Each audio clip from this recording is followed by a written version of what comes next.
The following is an encore presentation from the Veritas Vault.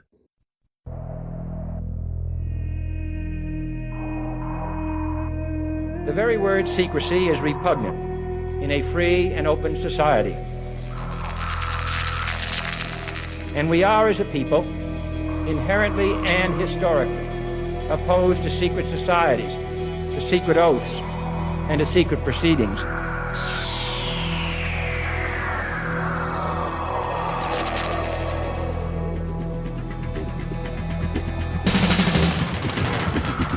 Our differences worldwide would vanish if we were facing an alien threat from outside this world. We must guard against the military-industrial complex. You want answers? I think I'm entitled. You want answers? I want the truth! You can't handle the truth! The questions you always had. The answers you were never given. The place to seek the truth. Welcome to Veritas.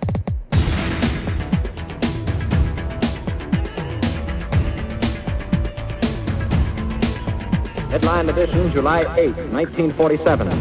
The Army Air Forces has announced that a flying disc has been found and is now in the possession of the Army. I'm as mad as hell, and I'm not going to take this anymore! The power they took from the people will return to the people. The Matrix is everywhere. It is all around us. It is the world that has been pulled over your eyes to blind you from the truth. Shall I tell you what I find beautiful about you? You are at your very best when things are worse. Sooner or later, though, you always have to wake up. Be skeptical, but don't close your mind.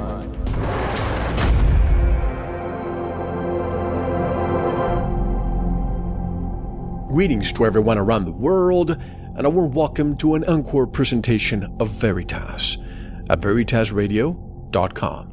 I'm your host, Mel Fabregas, and I sincerely thank you for joining me once again. And if this is your first time, please make yourself at home. I hope everyone is having a nice holiday season. And when I say warm welcome, I really mean it. It seems to be cold everywhere, even in Egypt, that received a snowfall they haven't had in over 100 years. But tonight I'm rebroadcasting a classic from 2009. Even today, 5 years later, I still receive emails about this show with the late Dr. Fred Bell. Dr. Bell was born in 1942 and died mysteriously on September the 25th, 2011, after filming a segment of Jesse Ventura's conspiracy theory. In fact, I know someone who witnessed Dr. Bell and Governor Ventura speaking while Bell allegedly gave Ventura some important documents. Was Dr. Bell too close to the truth? It seems like it. Dr. Fred Bell was a Pandora's box, and you never knew what you were going to hear. You may have heard tonight's interview. If you haven't, you're in for a treat. And if you have, you'll be glad you listened to it one more time. Again, I want to wish all of you a great holiday season and a happy and healthy new year. Dr. Fred Bell is the author of many books, most recently a bestseller called Rays of Truth, Crystals of Light. He is a former NASA scientist, and he worked with the late Wernher von Braun. He was a consultant to over 3,000 high-tech companies before he started Pyridine. Today, although he is in celebrity management and the film industry, he still runs the company Pyradyne and still has governmental ties. At age 14, he went to work for the government on a project called MK Ultra. Dr. Bell is also a musician, music and film producer. He believes music and imagery will get the word out quickly. He is also very much involved in project awareness. Today, Dr. Fred Bell is a practicing naturopath, scientist, environmentalist, inventor, performing world-class musician, internationally known speaker, and founder-operator of Pyridine Inc. His upcoming book is called The Inside Track. And joining us directly from California, Dr. Fred Bell. Hello, Dr. Bell, and welcome to the Veritas Show. How are you? Yeah, hi, Mel. How are you guys doing today? Fantastic. We're doing fine over here. We're writing the book that we're discussing. You have a new book coming out, I hear. Yeah. And to be quite honest, Dr. Bell, there's so much experience in your resume that it was hard to put a title on this show. That's why I announced it as Dr. Bell, NASA rocket scientist, inventor, and healer. But to that, we can add musician, practicing naturopath. What else? Let's see, musician, naturopath, author, I don't know, comedian. Is that a new aspect, or is that something? I've always tried these facts are so dry that I've always tried to present them in a humorous way. I'm so tired of the emotional strain that response that's invoked when people lay out all this negative stuff. Because the reason I lay it out is so that I can show you what you got to fix. Otherwise, if you don't know it's broken and you don't fix it, you might end up, in one of these new 800 concentration camps at some point in the future when they open up for business. Exactly. And, I tell the audience that I conduct these shows very seriously because of the topics. A lot of times, the fear of ridicule, the giggle factor, if you put some humor. But it's very important to have humor. Dr. Bell, as it's customary on this show for first-time guests, please take us all the way back to your childhood and tell us how life developed through today. As I mentioned while reading the small portion of your bio, at the age of 14, you went to work for the government on a project that some of us know as a bit about called MK Ultra.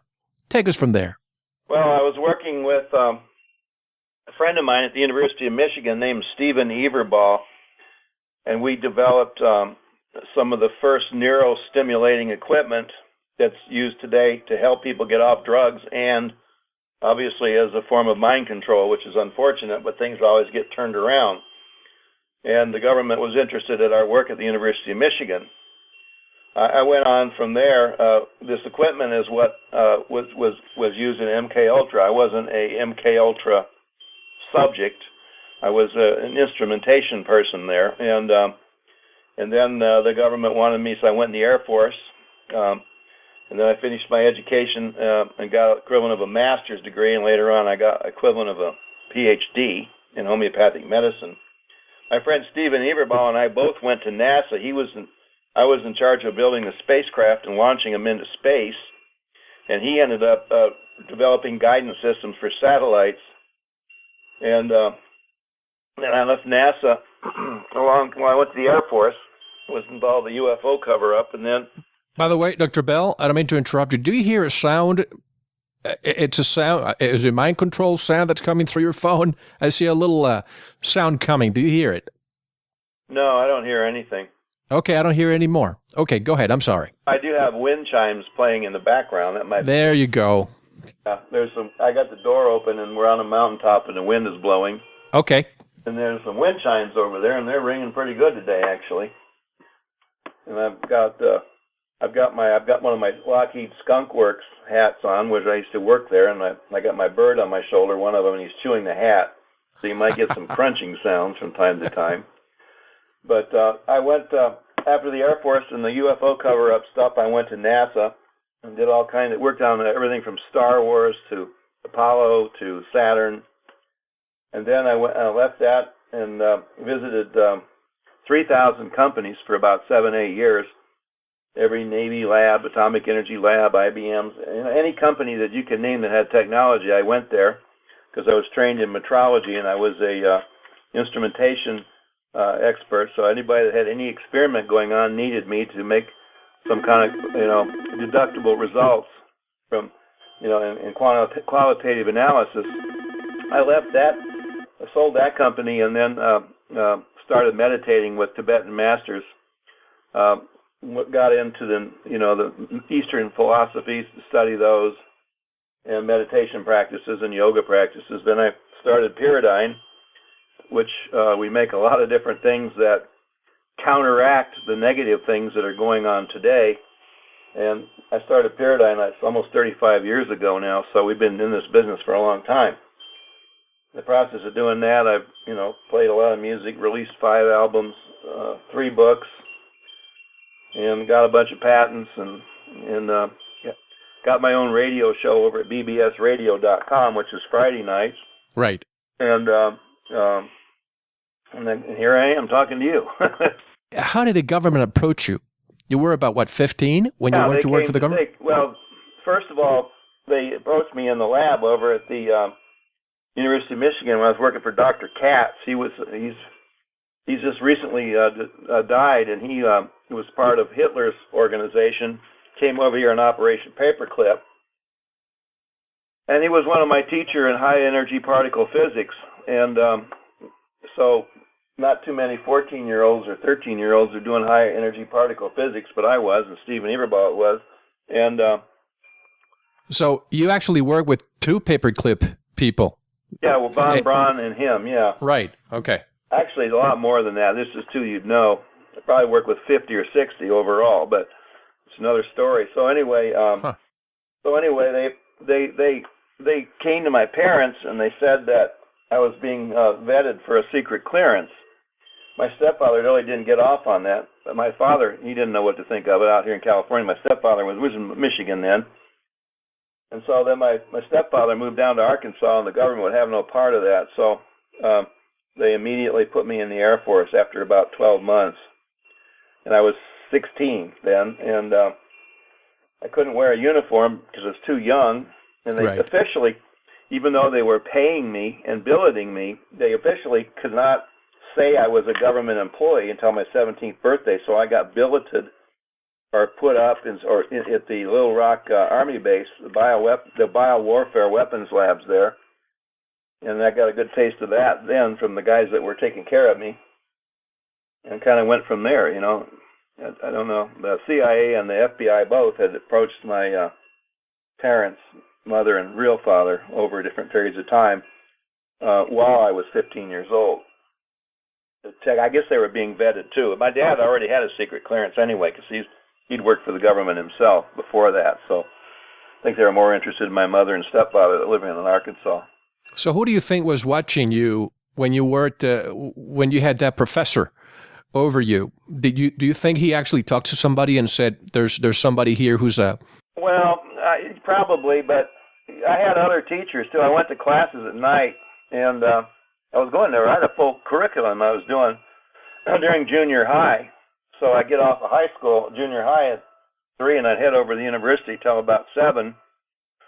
And then I do work in the labs, you know, sometimes late at night, sometimes before class, that kind of a schedule. And for a couple of years, 3 years. And so who knows? I mean, I didn't, you know, in those days they were after kids that were, you know, somewhat intelligent in certain areas, whereas today corporate people are after kids that are corporately oriented. So it was just a sign of the times. The Cold War was in full swing. We dropped a nuclear weapon less than 10 years before that. Russia was obtaining one. Germany almost did. So kids that had, you know, particle physics and nuclear physics was really a place to be at the time. And obviously that's what I was going to major in. So that's how it all started. Dr. Bell, you were a contactee. Yeah, that came much later, though.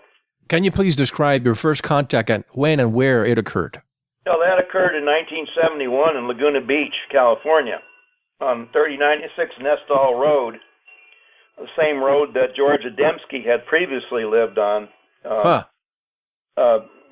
back in the 20s when he was there. Of course, then it was a dirt road and there was a cabin. I had a paved road in a cul-de-sac, but that was still pretty wide open. As a contactee, you had contact with Semjase. Am I saying the name right? Yeah, Semjase. Semjase. That's a German pronunciation. Oh, Semjase. Is he the same Semjase Billy Meyer had contact with, or do aliens have common names like John? Same person. It was a female. So Billy Meyer claimed to be the only one to have contact with Semjase, and I know of at least 3 other people, including Sherry Steiger, who was Brad Steiger's wife, the author, well-known author. Sure. Who also had contact with me at the same time. Tell us more about your contact with Semjase. Well, it started out as a visual telepathic image and continued on to a verbal image inside the head kind of thing with a physical sensation. Although today, because of the instrumentation that we have, for mind control, I would be very careful if someone out there were to get those same feelings. In those days, the equipment that produces that effect now, which was designed to copy the effect that I had and then duplicate it into a phony feeling, which is called Project NASA's Operation Blue Beam. Huh. Yeah, that can be very deceptive now, but in those days the equipment wasn't developed because I was working in the labs that were developing it at the time, and I knew exactly where that development phase of that technology was. Dr. Bell, you're the second person that talks about Project Bluebeam. A lot of the guests I bring on don't even believe it, but I always discuss it with them. The Project Bluebeam I'm aware of, is that the holographs that can be displayed on the ionosphere? Is that what Project Bluebeam is? It's a gradual program. It starts out with setting up the internment camps, the 800 internment camps, okay? And then after that... you mean FEMA internment camps? They're managed by the Federal Emergency Management Group. But right. I mean, this was all goes back to Tavistock Institute, which was set up during the 20s by all the Bilderbergers and all those people. But it starts there. And then what it does is, the first phase of Bluebeam is it removes God from... Well, the very first phase of it is to...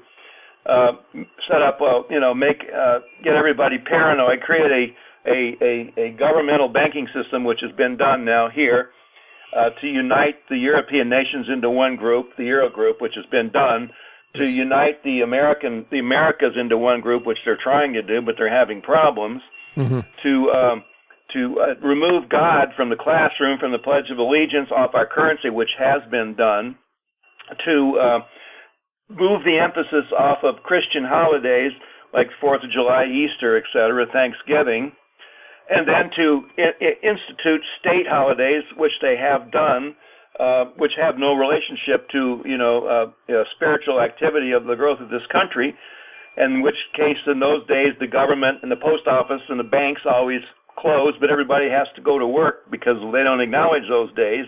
Those are the early phases of it. The second phase is to set up these institutions. One of the more famed ones is the one over in Indianapolis, which has, was formerly an Amtrak repair facility, but it's a classic example because now it has furnaces for gassing people. It has a red, green, and blue zone for unloading trains like Hitler had at Treblinka. Hold on. But, Dr. Bell, can you please repeat what you just said? Because sometimes we talk about this here, and of course everybody accuses us of conspiracy theorists. But can you repeat that again, what you just said about the furnaces and the lights? Okay. Friends of mine worked there. I have clients all over the world, and friends of mine worked there when it was an Amtrak repair facility, to be exact. One of them is a truck driver, and he's a very good client of mine. I'm not going to mention his name. He was there. He watched them install 2.5-inch gas lines and put in 2 large furnaces before they fenced the place off, and the railroad spurs were left there. They've been left there, and there's 3 unloading zones which go 3 different ways through one-way turnstiles. If you want to get definitely, So the purpose of this is to when people come in, the lowest category is a person that's going to be not cooperative and destroyed. The next category up would be somebody that could be psychologically reprogrammed. The next category beyond that would be a person that would be a mind control or a medical experiment like they have at Fort Dix, which is the site of the fake swine flu. And, of course, the final one is the organ donors, that will be placed on, in a kind of a suspended state, and while they're alive, organs removed one by one until they no longer can keep them. You keep opening. You keep opening doors that I didn't want to open up, but I'm glad you did. Keep going with this, but I also want to talk about the swine flu, which I strongly believe was a designer flu or a laboratory-made swine flu. It was a laboratory flu, just like the AIDS was. I'm very familiar with I was going to put in my book how to make swine flu, but I decided I'll either formulate. It's not that hard to make this stuff. It's just cross-jumping genes from one. For example, sheep have a Vishnu virus, right? But let's not talk about the flu yet. Let's continue with what you were saying about the furnaces and the train tracks. Okay, so anyway, as far as going back to what we were talking about, the next step is to after the detainment process starts, before the detainment process starts, in fascism is typical. It's what they do is they start attacking people like you and me that are protesters. Right. And if the American public or the public at large in the world protests, then they'll back off. It's the same thing they did with the flus. In 1976, they tried to make a shot at the swine flu, and they failed, so they backed off. Now they're repeating themselves 20 years later. So that happens, and then after that, when they find it, they'll keep pressing until they can finally, the public doesn't object anymore, and then they initiate these laws and start capturing people like ourselves and interning us. Then the next thing that they do, of course, during that time is they poison people with everything that's in the supermarket, and then they hit everybody up with ELF through these different frequencies coming from the KH series, Keyhole series satellites, and all kinds of different machines that use. One of them is manufactured down here in San Diego, and they're all around the companies. So I've got them all listed in the book. And so what happens is they start creating anger in people and unrest in children. So they throw the children on drugs. The children come off the drugs, and coming off the drugs, the symptoms are, the drugs themselves are made up of cyclohexane, cyclohexene, and Pyridine, which is basically angel dust, which places people in a hypnotic state. So they start living their dreams, and this led, of course, into the withdrawal of that to schoolyard shootings.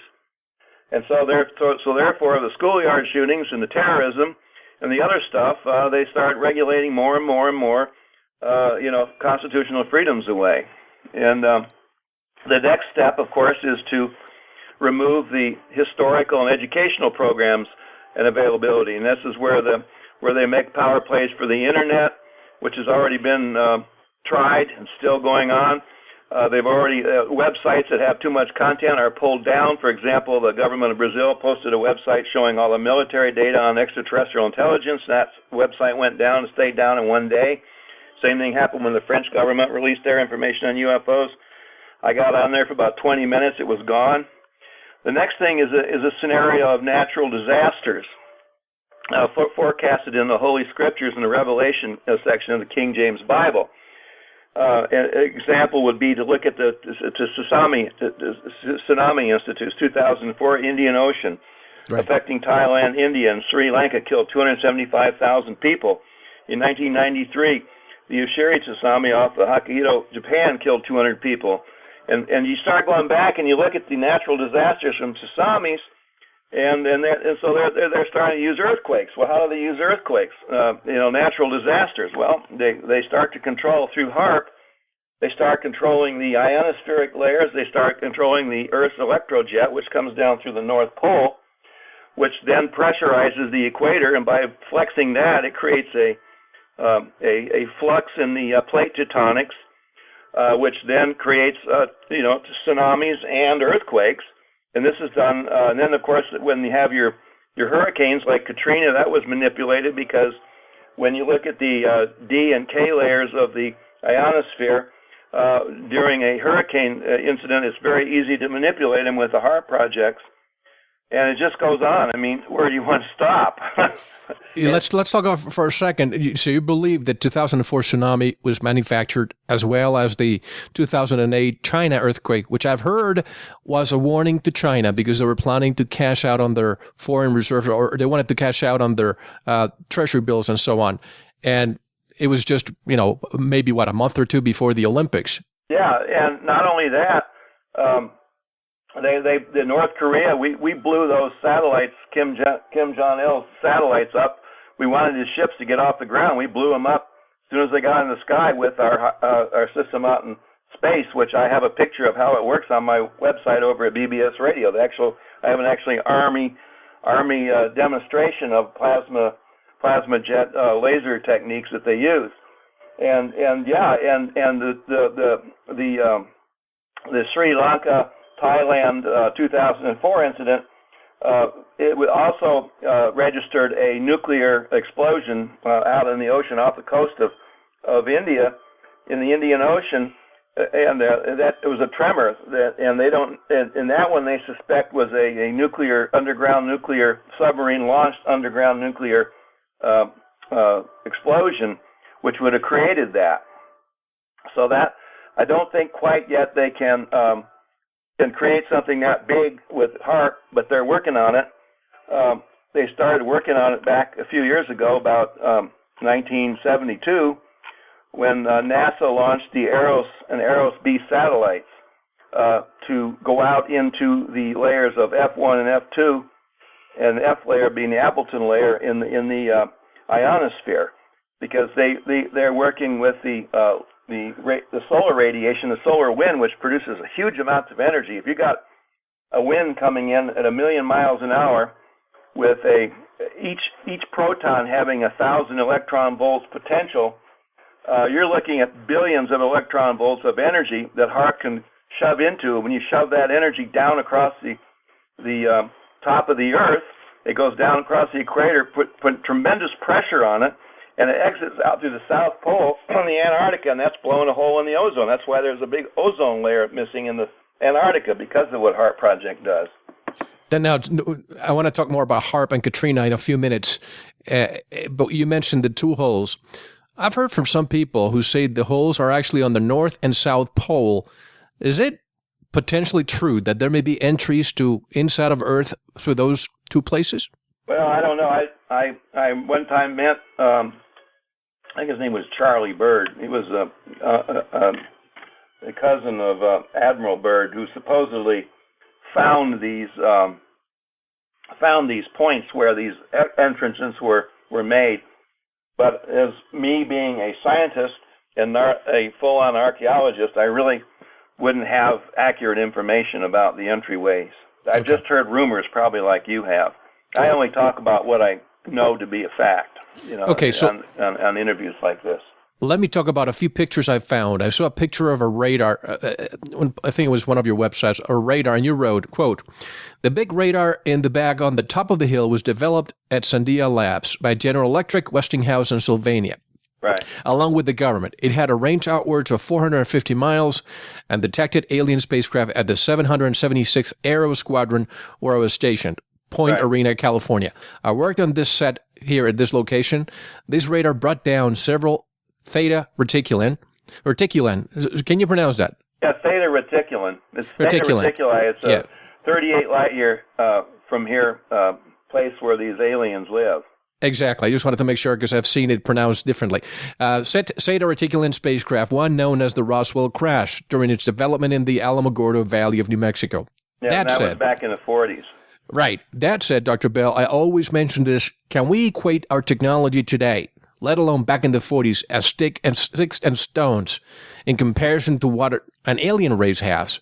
The mere fact they're here and we're not there, wherever they come from, is proof of their advanced evolution. How is it that we can vector or shoot them down with our technology when you would think that their technology would render ours useless? Well, the Theta Reticulans, each race could be looked at differently, but the Theta Reticulans, they had a plutonium-based, very crude power plant, which we duplicated a long time ago in our reverse alien technology work at Area 51 and Kirtland Air Force Base. And the Pleiadians have a much more advanced technology, and the only way that we ever got our hands on any of it is because of some of the weapons technology that was given to us by the people from Theta Reticuli, crippled a couple of their spaceships, specifically about 3 of them, which were placed in a Groom Lake facility. But unfortunately for our government, which is great for the Pleiadians, and then me too, I think, is that this technology, whenever the operator of the ship is interned or destroyed, like the Pleiadian ones, where they were putting in cryogenic crypts at Wright-Patterson. So therefore, they had no connection with the hardware that had been confiscated from them. they didn't have the signature patterns to make the spaceship do anything more than hover, because those signatures, if they're not activated, self-destruct. And so they never were able to acquire the technology the Pleiadians had other than getting the ships to hover, and that's what Bob Lazar observed when he was down there at Groom Lake looking at these things in a hangar. And so several other of my friends had also seen them. I wouldn't just go with what he had to say. I had several friends that were also there. So with that, we have developed a lot of weaponry. It's still quite crude. There are STS missions that are on YouTube and on the internet where you can actually see from outer space the view of where a beam of light goes out after some kind of a disk, and the disk will jump out of the way and the beam goes by it. That's the Star Wars technology. That's in place now, and it has been for quite a while. I actually witnessed a shoot down of a ship over Newport Beach back about 10 years ago, and when the beam came down, I saw this UFO hovering out over the ocean, and this beam came from the top, meaning space. A white beam hit it, and it burst into a huge green flash, throwing green sparks, which would be shrapnel. And the reason it was a green flash is because that ship was composed primarily of magnesium and magnesium alloys, which makes it light. And so when magnesium burns up in the atmosphere, it produces a green flash. So I've actually seen this stuff, Well, that's why I have you on the show, because you can talk about any subject. You talked about the platforms that actually shut that ship down. So they're actually positioned on in orbit, not on the ground. Oh yeah. This we have them. The one that I have over on my website at BBS, back in my archives section, is the Army unit that was demonstrated shooting down missiles going out into space. That's the ground-based one. That's the Army. Okay. The NSA one, National Security Agency one, is located in space, a couple hundred miles above the surface of the Earth. And that's the one that got this reticulan ship. Once we got this technology, we swapped this technology out with and that deal was put together in 1952 at Muroc Field with President Eisenhower at the time, whom now is called Edwards Air Force Base. Once that deal started, and the aliens started inhabiting all the Indian grounds, which were, basically foreign nations like the Jicarilla Apaches up in Jicarilla Apache, New Mexico, right?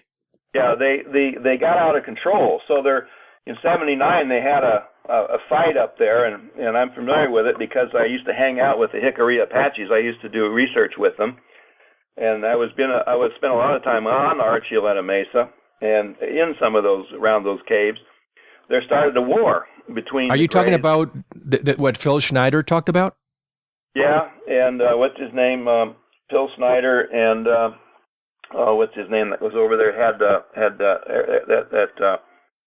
telemetry company over at Kirtland Air Force Base. I'll remember his name in a minute. Who took Myrna, what's her name, out and got the first implants back when they were doing the implant programs.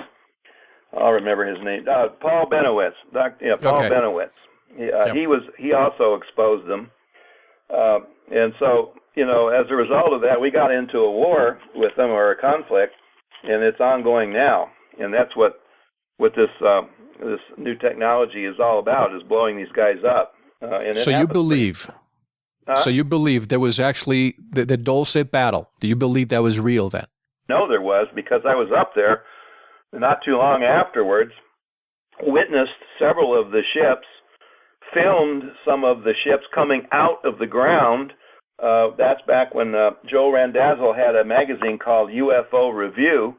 We took a whole film crew up there. I had a treaty with Leroy Pesto, who was the acting president of the tribe up there, and we used to hang out at the Best Western Inn, which is in Dulce, which is like a miniature Hilton. It's a beautiful, beautiful facility. It's nothing like you would think of Best Western. You'd think of something of as a Hilton. And we hung out there, and late at night we would go out with film crew and film this stuff. I had special Pleiadian music equipment that I developed, which I still use, and it's all battery powered. So we create these sounds that were not too harmonious, that would antagonize the grays, and they would come out of the ground and go into space, and we'd film them.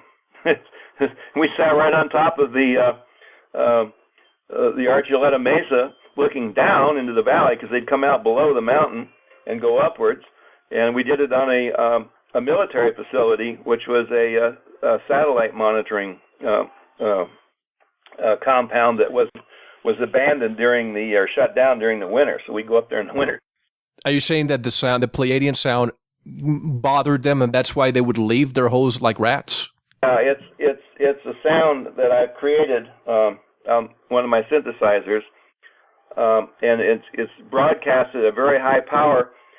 It's not much different. It's like you could, there's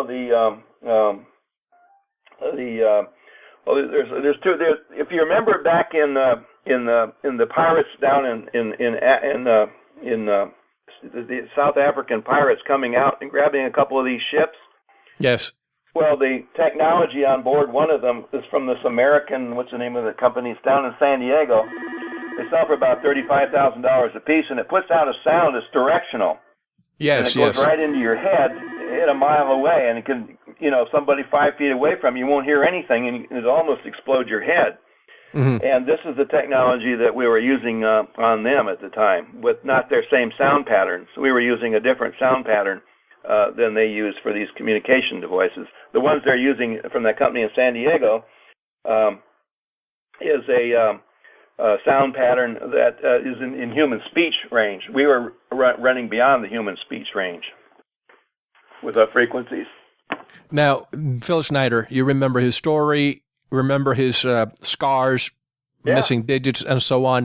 A lot of people say that he was a hoax. I personally tend to believe, I'm a very good body language reader, and he never wanted to sell anything at all. He just wanted to inform and share the truth. What are your thoughts on Phil Schneider? Well, I didn't really know him that much, but he reminded me of Bill Cooper a lot. Yes, Bill Cooper, right. Who I intimately knew, and I told Bill, I said, because I worked with the government, I worked for them, I have friends there right now, and I tried to explain to Bill, I said, we can go out and blast George Bush and blast the government and expose all this, but there's a line, You don't cross the line where you get personal with the individuals involved. Now, of course, the line was crossed with Bush, but he was too dense to know it. But these other people, chiefs of different agencies, you just don't do that to them because you don't last if you do. And that's what happened to him. I mean, I knew his Japanese wife. I remember when they had their baby. I remember when he wrote "Behold a Pale Horse." I was one of the first persons to ever read it. I was with him during. I've been out with him when touring with him, and he'd get frighteningly drunk and start saying things that he shouldn't say in front of anybody. That was exposing things that people just weren't ready to hear, and that's why he's not here anymore. I think that's what really hurt his reputation, the drinking problem. Otherwise, he would still be with us. Yeah, well, the drinking problem is where he shot his mouth off and said things that he shouldn't. That was the way I looked at it, Mm-hmm. Yeah. You work with Dr. Werner von Braun, building the second stage of the Saturn rocket. By the way, we recently posted in our forum FBI and CIA declassified files on von Braun. Tell us about your experience working with von Braun. Well, first of all, most of the time he had his entourage. His entourage were his SS lieutenants that were younger than him that came over here, probably kids not much out of the Hitler Youth movement that were in the SS. Right. And they were they were like his bodyguards, if you can imagine that. So you're working with somebody with basically bodyguards. And so when he wanted something done, they were there to make sure you did it the way he wanted it done. Secondly, he had a lot of attitude.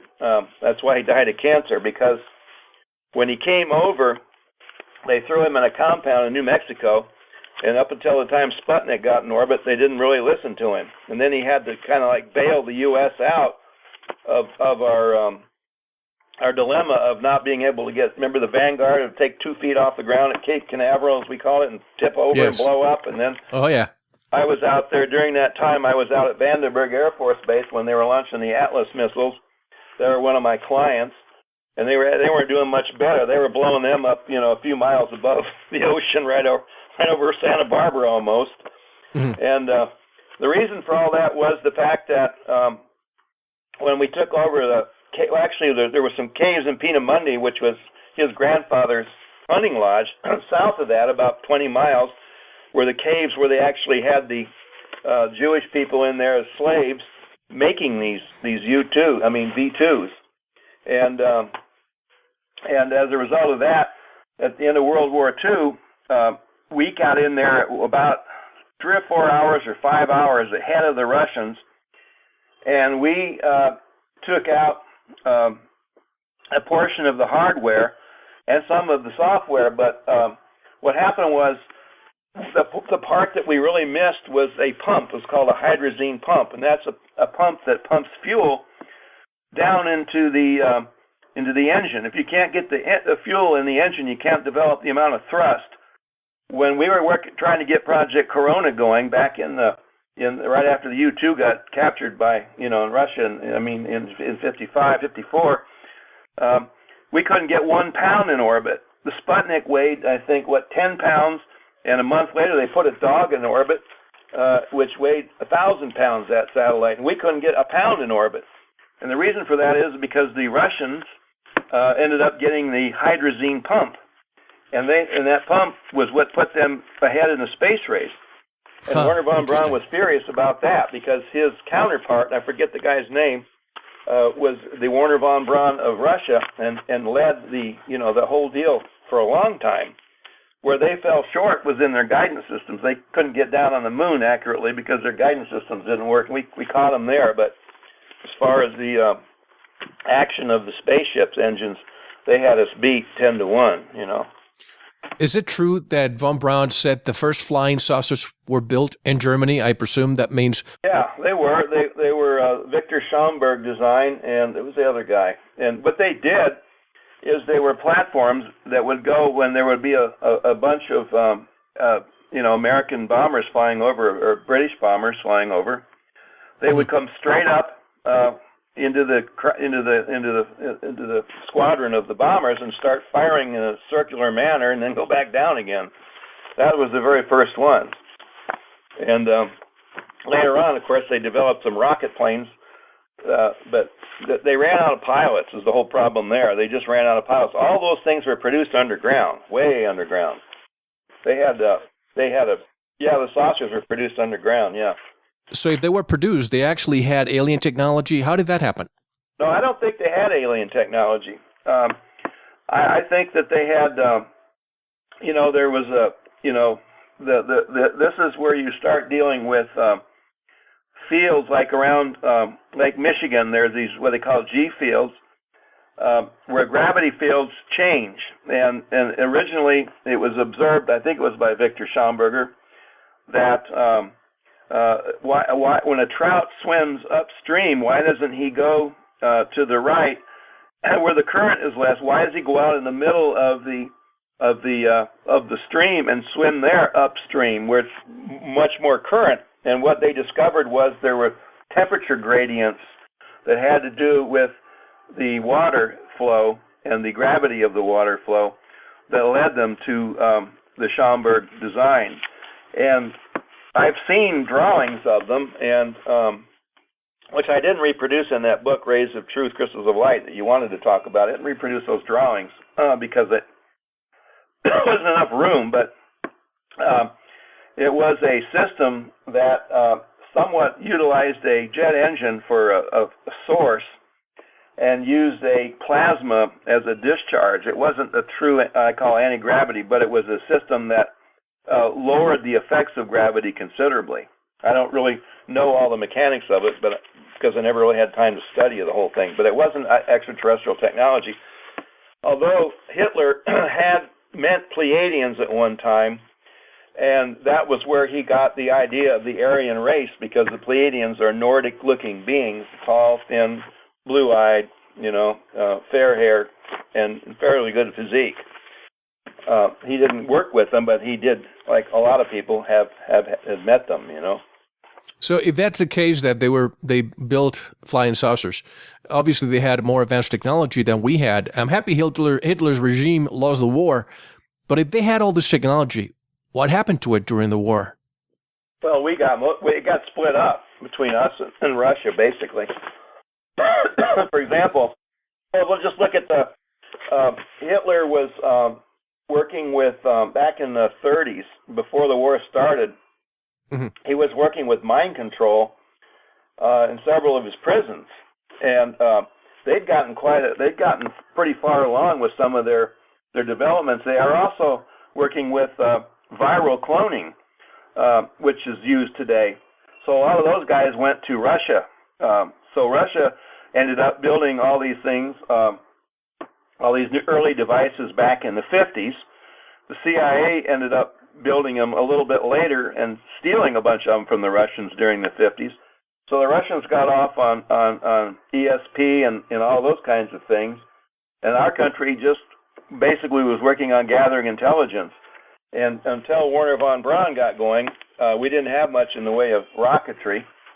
And it wasn't really until the 70s that the CIA, through all its sub-programs then, was able to build all these systems that do, things like the neuronic control of neurophone technology from Pat Flanagan and dual beam stuff that's being used now to put voices in your head, et cetera, et cetera.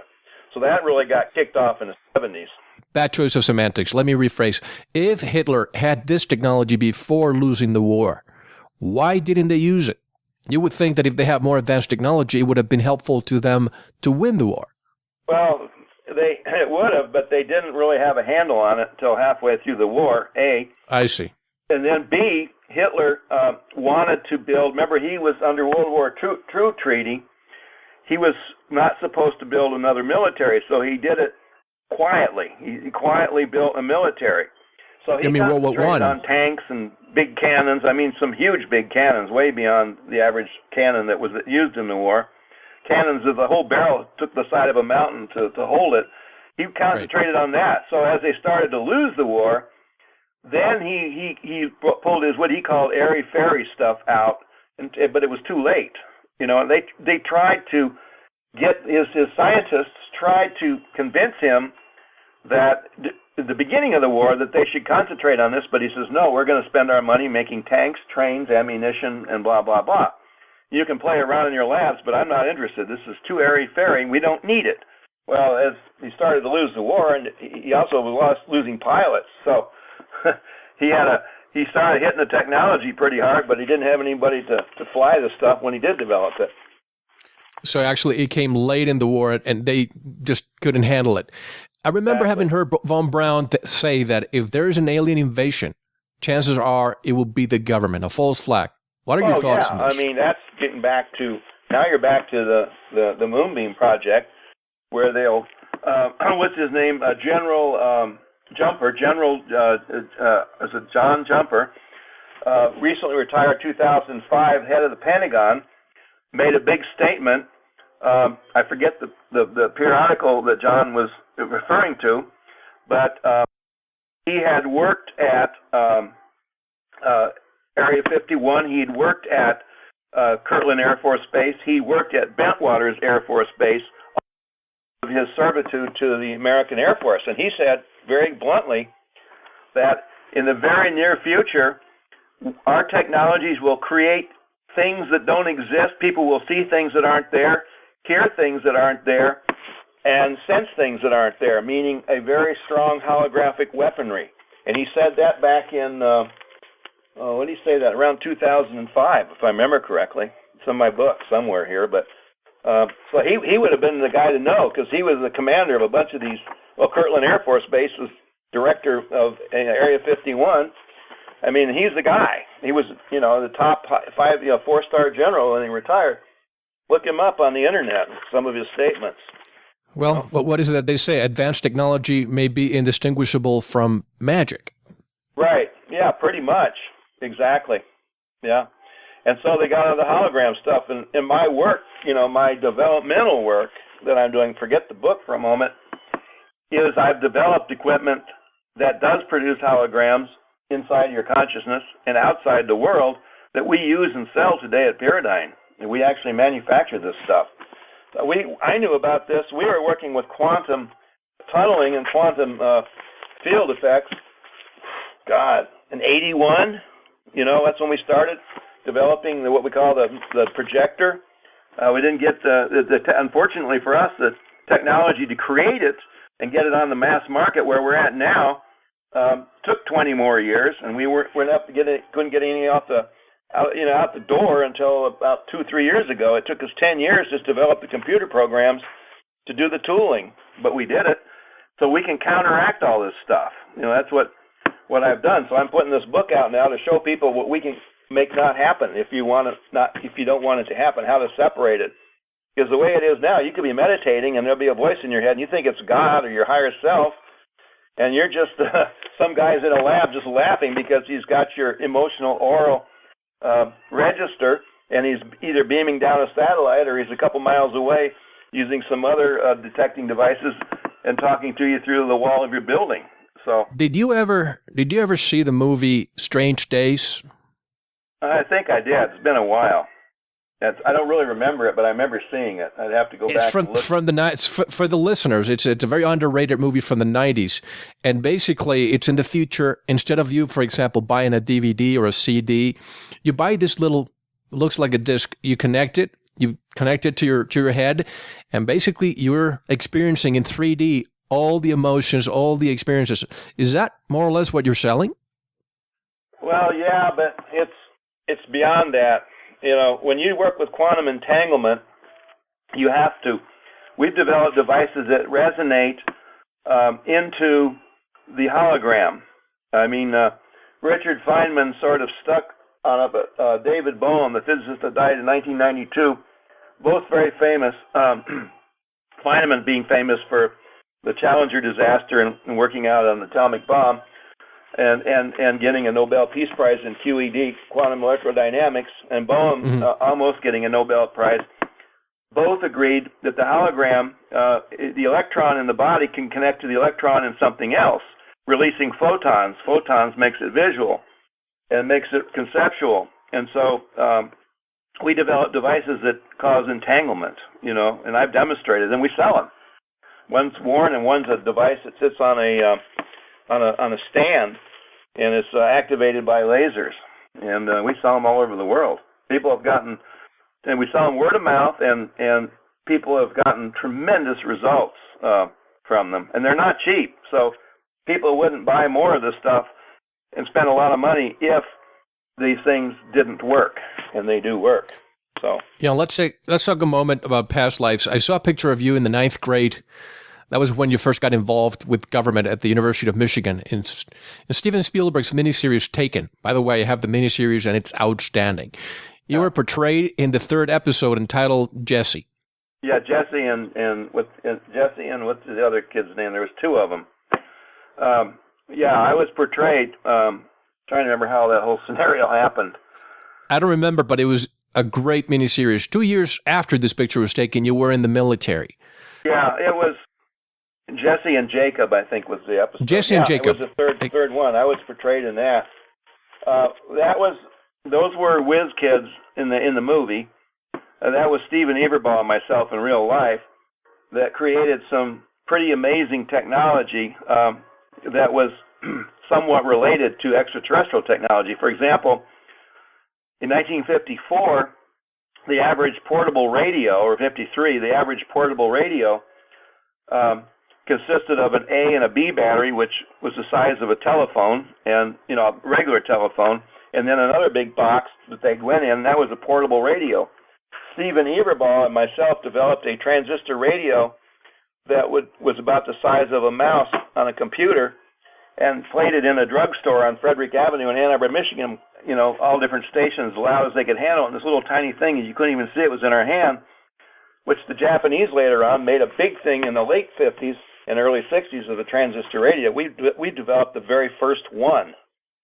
We also developed the very first brain neurostimulator. It was later used by the CIA in the late 50s. We built the very first one. What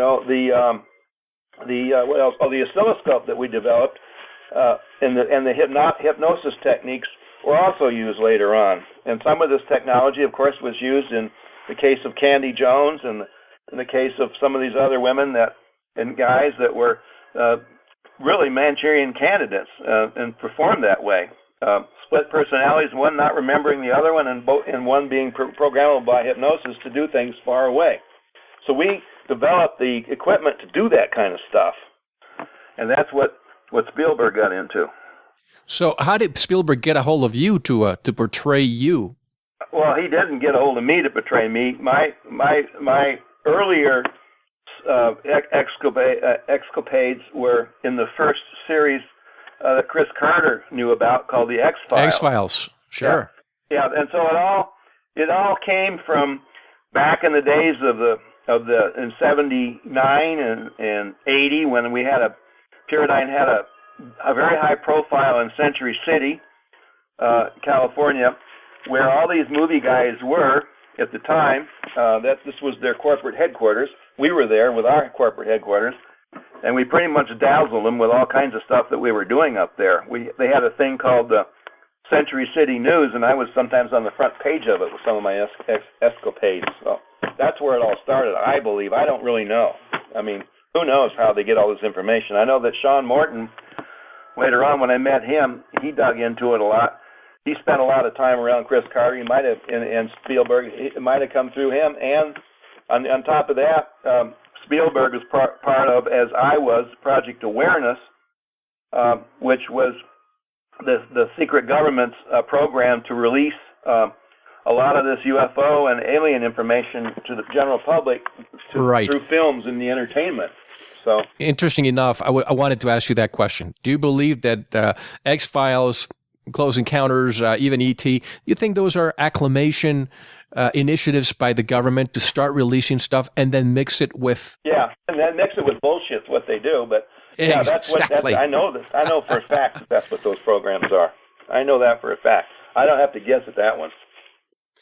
Yeah. And another picture I saw of you at the Berchtesgaden in Germany, you said that you were visiting because you had a past life there. How did you find out you had a prior life in Germany? Yeah, I did. I worked in the Third Reich until I was assassinated. As one of the guys that I was an archaeologist, and one of the things that I did is when they took the Louvre down in Paris, when they recaptured France in World War II in the beginning, they had 4,000 paintings that I looked at Berchtesgaden, and about 3,000 of them were fakes. So Hitler gave the fakes over to what's his name, the Air Force guy. I'll remember his name in a minute. And the Air Force, I went his name. I can't remember his name right now. My God. So anyway, not Hess, but what was his name? Anyhow, he gave him to the Air Force guy, the guy that ran the Air Force. And when he got captured at the end of the war, when Montgomery came in, they captured him at Berchtesgaden. He was loading up the fake paintings and tried to head out to Switzerland on a train that they had stashed down there, and he got caught with them. And it's a lot of interesting stories. Very interesting. Now, let's take a moment to talk about weather manipulation. You said, quote, Hurricane Katrina was created due to the following conditions. Weather is created in a region above the Earth's lower atmosphere in an area called the troposphere. And it goes on and on and on. For the non-scientific mind, Dr. Bell, can you please explain how a hurricane is created? And I'm not referring to how they're created near the coast of Africa. I'm talking about how they're enlarged and directed as a weapon of mass destruction or even war. Well, yeah, the hurricane is created between warm water and cold air, first of all, which creates a vortex. Right. And what happens is all of these are created in the lower atmospheres of the Earth, to keep it simple. When you have sunspots, a particular sunspot, they move across the surface of the sun in a 27-day cycle. And what happens is, during this movement, it creates a high or a low solar wind. A low solar wind, the solar wind comes into our Van Allen radiation belt at 800,000 miles an hour. In a high solar wind, it comes in at about 1.4 million miles an hour, with billions of electron volts of potential. So what happens is, if you use HAARP, which creates a virtual antenna, and you direct heat onto the hurricane where it's being created out in the ocean, usually the Atlantic, it will speed up the process by warming the water more, because it's directed at the water, and it will speed up the intensity of the hurricane. That's why we now have magnitude 5 hurricanes. Right. Then what you do is you start manipulating the heat around the hurricane, and you can move it to the right or left. You heat it up on one side, it'll go the other way, because it wants to follow cooler air. Right. And so what happens is, because if it gets into hotter air, it's going to neutralize to the water temperature. So by creating air temperature differentials, you can move the thing around. So if you remember in the Katrina hurricane, it first headed towards Florida, and then it was moving off to the right to go away. Suddenly it reversed course and went straight down to Louisiana, right down the road to New Orleans. If you look at the sunspot, it was coronal discharge 182, I believe. I forget what coronal. These coronal discharges are numbered. I think it was CNS 182. It has the exact pattern of the course of the Hurricane Katrina inverted 180 degrees. And what I mean by that is if you were to take a slide and you didn't have a lens that corrected the projector and projected the image on the wall, it's going to be upside down or 180 degrees out of phase. So looking at as a positive track as the Corona 182 versus the back side of it, the flip side of it, which would be the reverse of it, it outlined the program. Now with it outlining the course of the path of the hurricane being the same as the other, you can get a lot more energy that way, and that's what they were doing. They were pulling the energy down from the solar wind that goes through the Earth's electro-auroral jet through the North Pole of the Earth, and then from there they directed it easily down across, because it was north equator. It was like a no-brainer for HAARP, and they were able to play around with it and actually increase its intensity. And that's why, if you notice, Bush, he didn't care. We just tore up a town. So what? That's right. It was target practice for our new weapon here, That's basically what that was all about. I remember going through many hurricanes in my life, and especially Hurricane Andrew back in '92 when I was living in South Florida. But Hurricane Katrina was another story. The loss of life was enormous. Was Hurricane Katrina perhaps not created but altered and directed toward New Orleans to trigger? Yeah, I'd say it was not created. I think they could have picked any old hurricane. It just happened to be the one that had a good solar sunspot. They were redirecting it to a destination of their choosing. In this case, New Orleans. Do you think it was practice for martial law? Oh, yeah. It wasn't. I think martial law was part of it, but I think the bigger picture was practice for weather warfare. I mean, that's to me what it was really all about, and really getting a chance. Because what happens is with these sunspots, excuse me, they have up on what's called the E layer of which is about 5,000 miles above the surface of the Earth, comes in to the E layer from the Van Allen radiation belt. Mm-hmm. And you have these, what they call sporadic layers and sporadic sunspot activities. And so it just so happened that there was a sporadic sunspot layer going on at the same time as the hurricane, and they were able to connect the two electronically. If they hadn't had that sporadic E layer, activity, I don't think they could have really done what they did with that hurricane. They might have had some effect on it. But here they had the sun working directly with them. Directly with them. There was no ifs, ands, or buts as to what they were doing, I feel anyway. Do you remember back during September the 11th, a hurricane hardly ever goes all the way up to New York and the West Atlantic, but there was a hurricane staying very stationary during September the 11th, as if it was positioned there to blow away the winds after the collapse. Can you hear me? Hello? I guess we lost our sound again here. No, can you hear me? Dr. Bell? Dr. Bell, oh no. This is another Dr. Mitchell moment. Let me call you right back. Hello? Dr. Bell. Yeah, your phone dropped out again. I got to tell you, I have never gone through this before. Only one time I was talking to Dr. Edgar Mitchell, and I asked him a very peculiar question about NASA, and we got disconnected. That's the only time I have ever gotten disconnected. And it's strange that some of the stuff we're talking about seems to be touchy to some people. I don't know what's happening, but let's proceed. I was saying that during September the 11th, there was a hurricane that made it all the way up to east of New York, and it was staying there for a considerable amount of time, as if it was there for a reason, to blow the winds after the collapse of the towers. Do you have any thoughts on that? Well, I remember the hurricane quite well, as I remember it was off the coast of New Jersey. It was kind of hovering there, and they didn't know if it was going to come inland or not.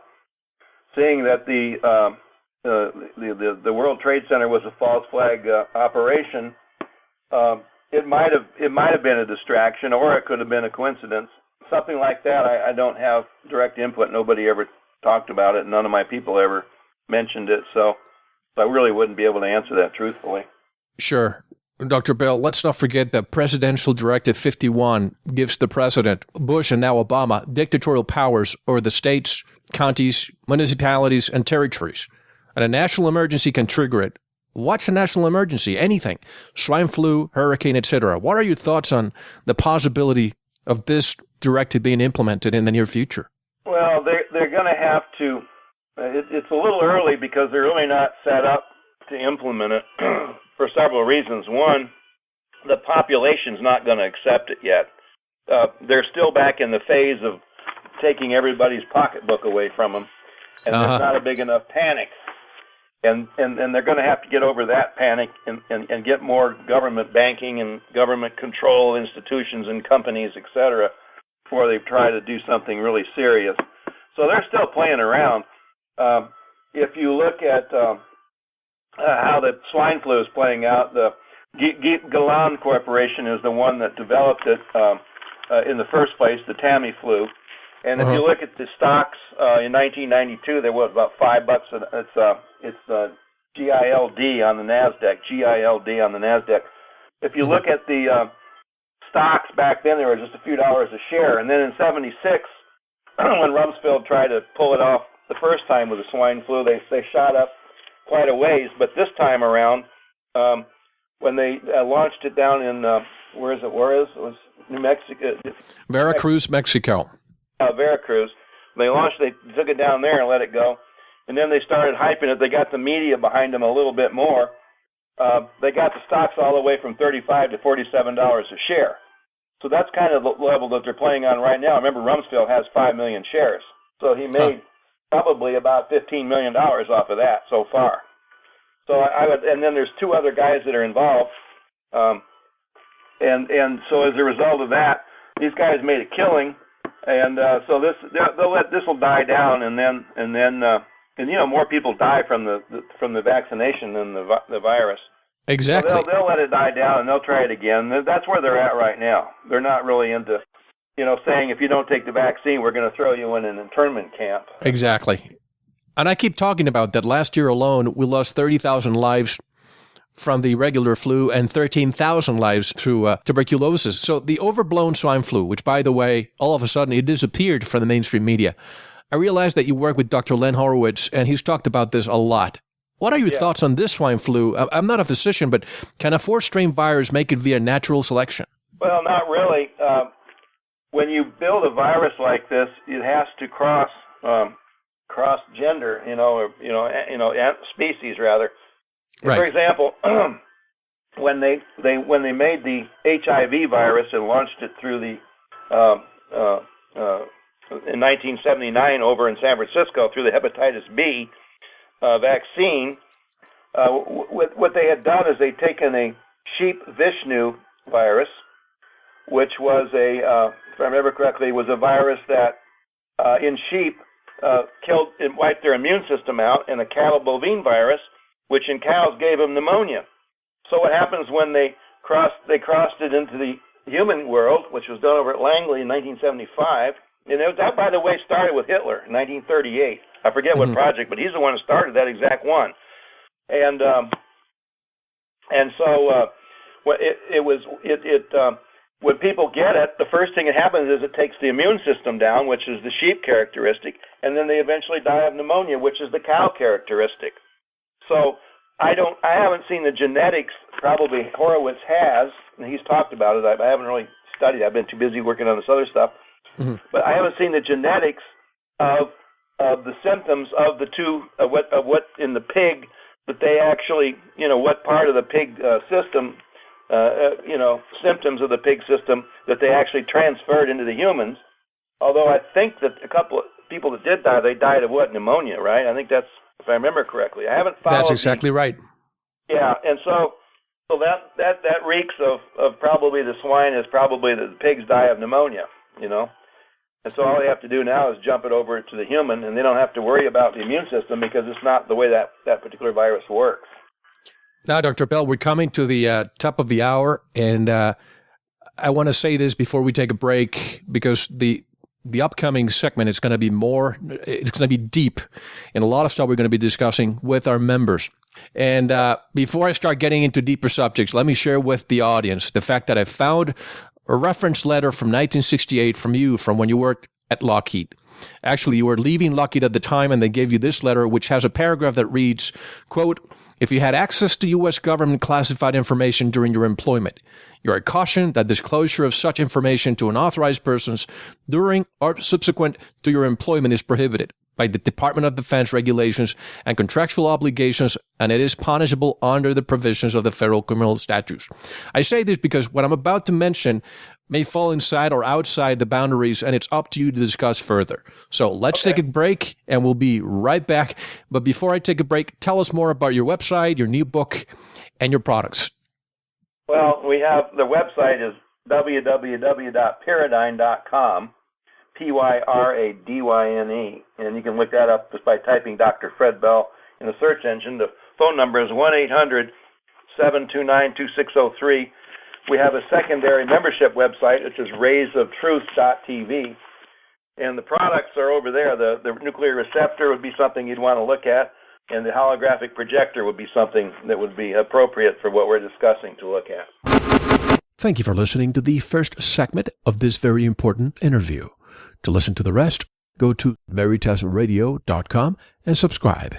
You will receive your login immediately. We'll take a short intermission, listen to some music, and we'll be right back. Enjoy.